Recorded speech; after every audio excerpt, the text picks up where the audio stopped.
to the first pre-release for 1.19.4. Now, normally I'd be updated to the pre-release, but it said the following in the changelog. Important note that worlds created in 23W07A could not be updated to 1.19.4 pre-1. Maybe this will change, I don't know. I'll be switching between 23W07A and 1.19.4 pre-1. Reminder, if you don't enable the data packs for single player worlds for 1.20, you will just have a 1.19.4 world, not 1.20. You must enable them first. So let's waste no time. Let's get into the new things in 1.19.4 and 1.20. Enchantment glint for items in the inventory has been made more visible. Now, let's check that out real quick.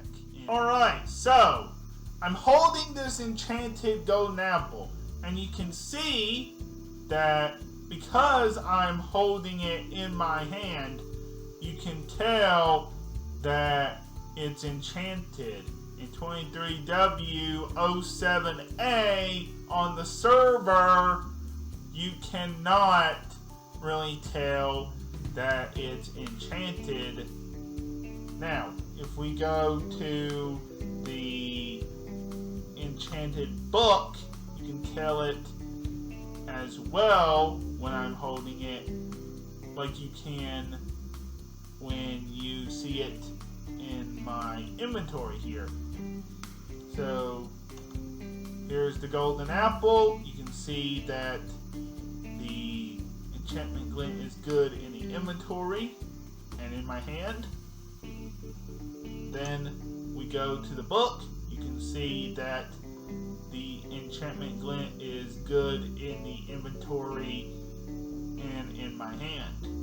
The enchantment glint strength setting has been reduced to 75%.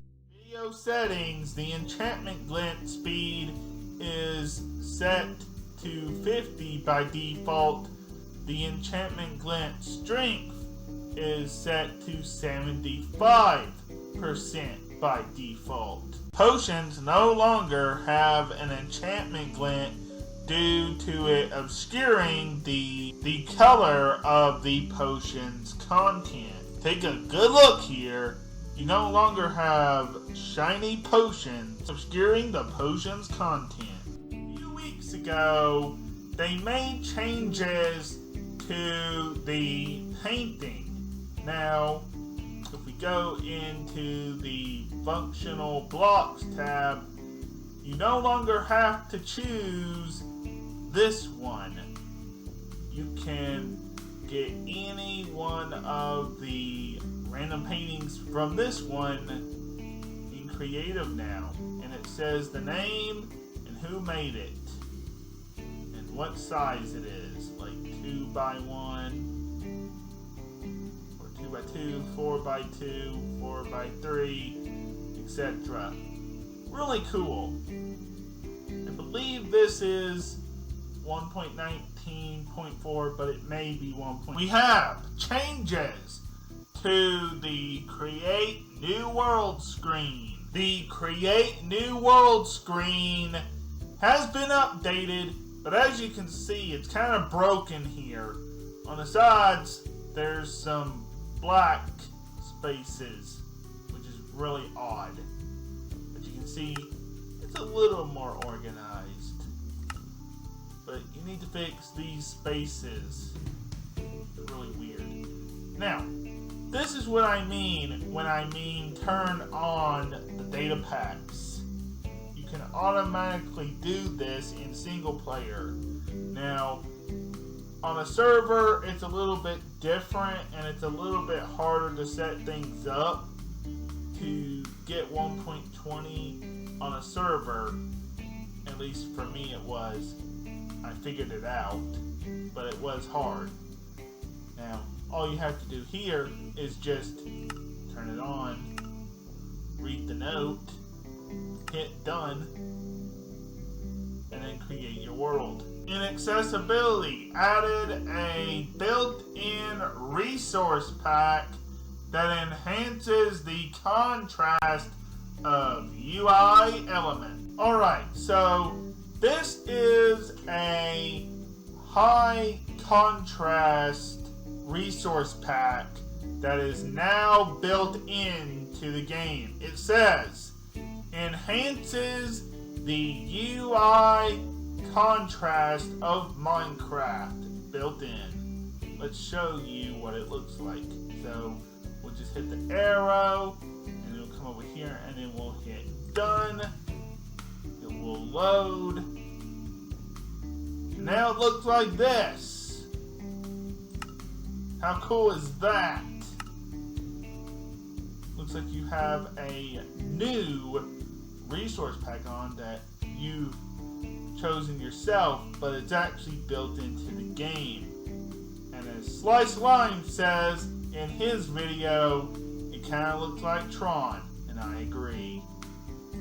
So if you want to take it off, you just go into resource packs. There's another way to do it. I can't figure out. It's probably in here somewhere. I'm just not seeing it. But it's in one of these settings that you can turn it off. Oh, here it is.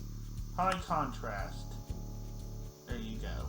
You can turn it off that way, or the resource pack select screen. So, yeah. One more time I'll show you. Just hit this arrow, then it'll be selected. Hit done. Now, if you want to take it off in the resource packs area, you just hit that. And do it the other way. Goes back to normal. If you want to turn it on,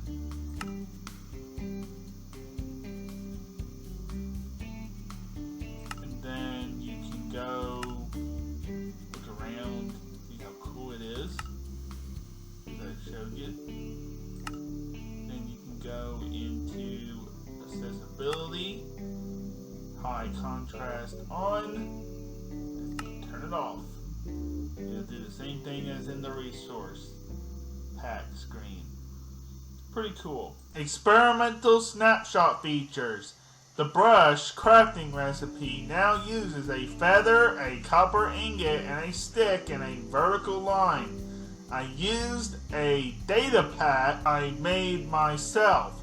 I'll show you real quick. So you can make any recipe that you want for a crafting table, for smelting, for blasting, for a campfire, for smoking, for a stone cutter, or for the smithing table, which looks different in 1.20. As long as it's anywhere from Java 1.13 to Java 1.19 and Bedrock 1.19. Then you just come down here once you have created the recipe in any of the slots, of course, picking from the blocks from every version, as I said, from 1.13 to 1.19, of course. And of course, there's a lot before 1.13. But I used the brush PNG from the files inside the game to make a better version of the crafting recipe in the 1.19.4 pre-release experimental snapshots. So, what I did here is I want a stick.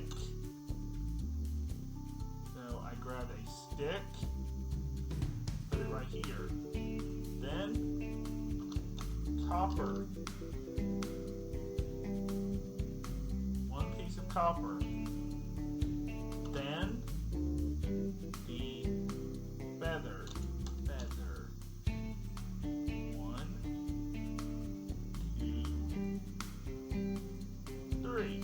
Now, you don't have 3 feathers in the actual recipe.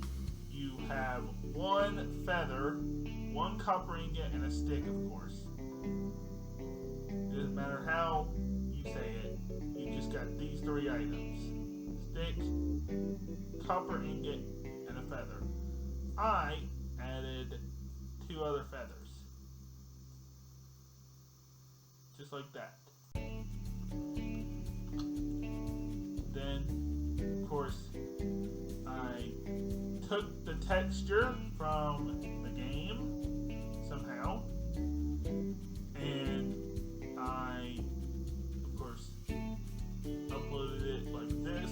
It says, please note that this will not add items to the game itself. This is meant for items which are not presented in the list below, or for items added to the game through means such as modding.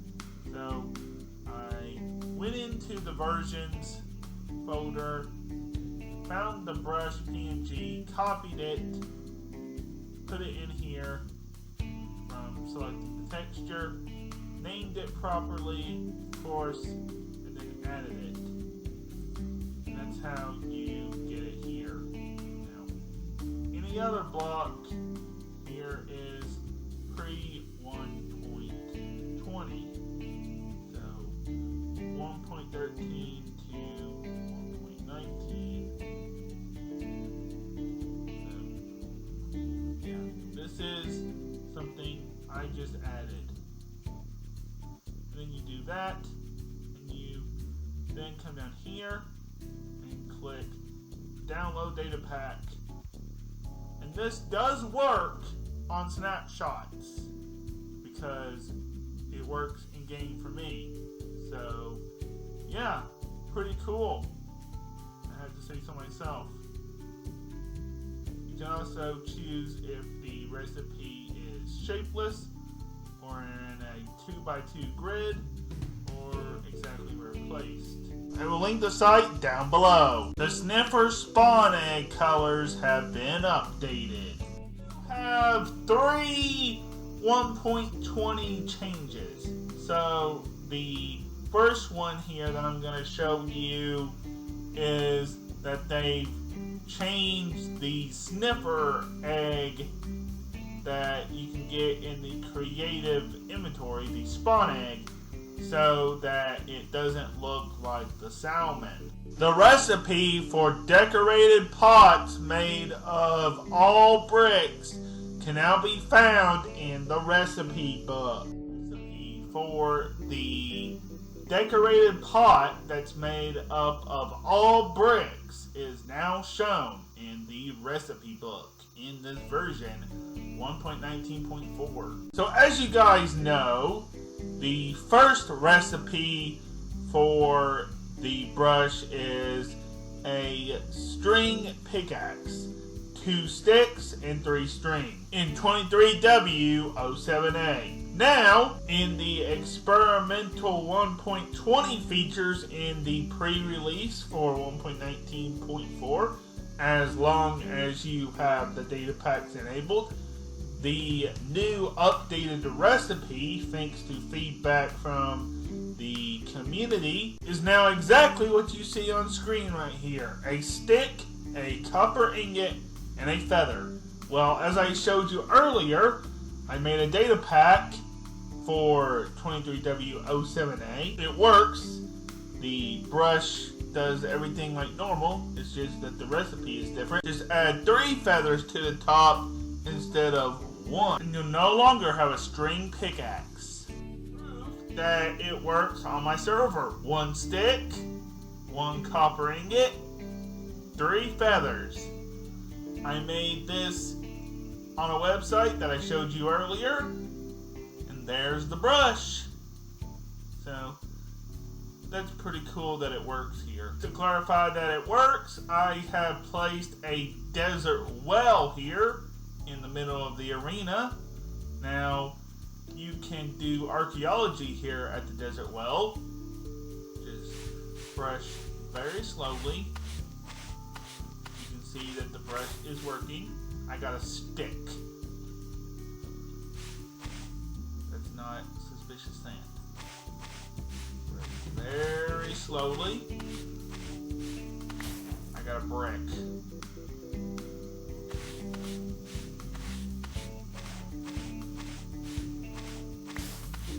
Oh, pottery shard. Alright. So that's how you do a little bit of archaeology. I'll show this off more as they add more in future episodes.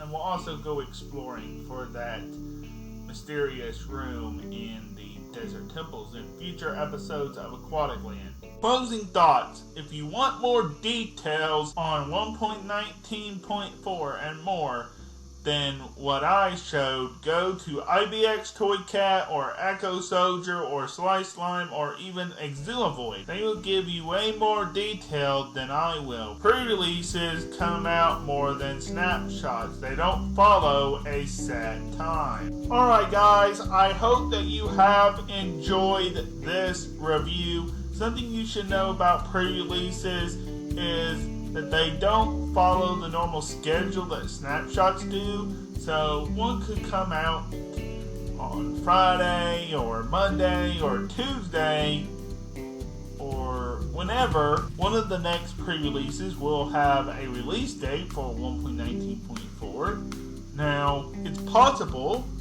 just like they did with this one, for them to include some 1.20 changes.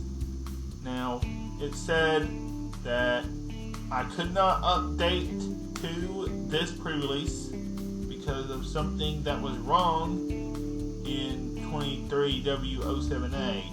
Hopefully, they have that fixed by pre-release 2 or 3 so that I can show it off here on the server. If not, I will just wait until the official 1.20 snapshots begin, which I hope is after 1.19.4 has been out for a while. Then hopefully we can finish 1.20, get it out, and start bug fixing it. That will probably take a while to get to 1.20.4. And then hopefully it'll be closer to time for 1.21 to start. I will cover pre-releases. Hopefully the next one I'll be able to actually put on the server. Hopefully we'll be able to upgrade to pre-release 2. No guarantee there. Or 3. No guarantee at all. Let's just say pre-release 2 comes out and there's no changes to 1.20. Well, I probably won't cover it. Same thing with the rest of them. Now, if there is a release date, I'll probably quickly tell you guys. I don't want to waste anybody's time making videos on 1.19.4 pre-releases when every other YouTuber that plays Minecraft that covers these types of things is already doing that. I'm going to be focusing on Aquatic Land episodes if there is nothing that I think I can cover that's worth it. I'll be focusing on Aquatic Land episodes. So, as long as there's something that's good, I will cover it. I really just want it to be 1.20 stuff so I can cover it. So, I hope that you have enjoyed this video. Don't forget that my main channel is LEGO Show TV. With that being said, be looking out for future Exotic Land episodes and pre-release videos. So please comment, like, and subscribe if you did enjoy, and I will see you very soon.